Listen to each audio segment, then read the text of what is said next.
Friends TET problem.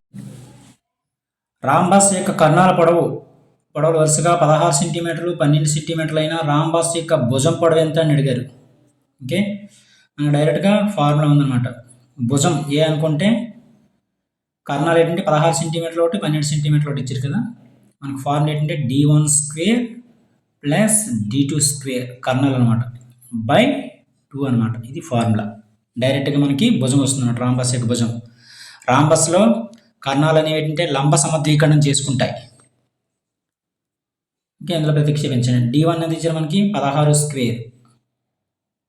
ఏ equal formula అంటే root of d1 square plus d2 square. d1 d2 అనేవి ఇక్కడ కర్ణాలు అనమాట, by 2 ఉంటుంది.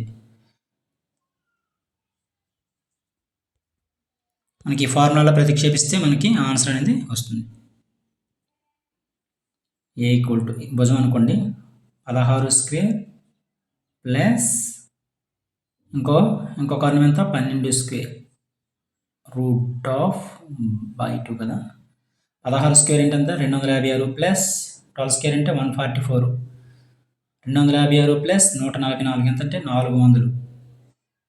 Okay, 400 by 2. 400 మనం ఎలా రాయొచ్చు? 20 × 20 రాయొచ్చు కదా. 20 × 20 20 స్క్వేర్ రాయొచ్చు కదా. అంటే స్క్వేర్కి రూట్కి పోతుంది కాబట్టి 20 వస్తుంది. 20/2 2 పదుల ఎంత 10 సెంటీమీటర్లు. ఓకేనా. రాంబస్ యొక్క భుజం పొడవు ఎంత అంటే 10 సెంటీమీటర్లు. ఇది డైరెక్ట్గా ఫార్ములా ద్వారా మనం రాంబస్ యొక్క భుజం పొడవు ఎంత అంటే 10 సెంటీమీటర్లు. ఫార్ములా అయితే ఇది equal to d1 square plus d2 square root of by 2. ఇది ఫార్ములా. ఈ ఫార్ములా ఉపయోగించి మనం ఈ లెక్కను చేయొచ్చు. Thank you.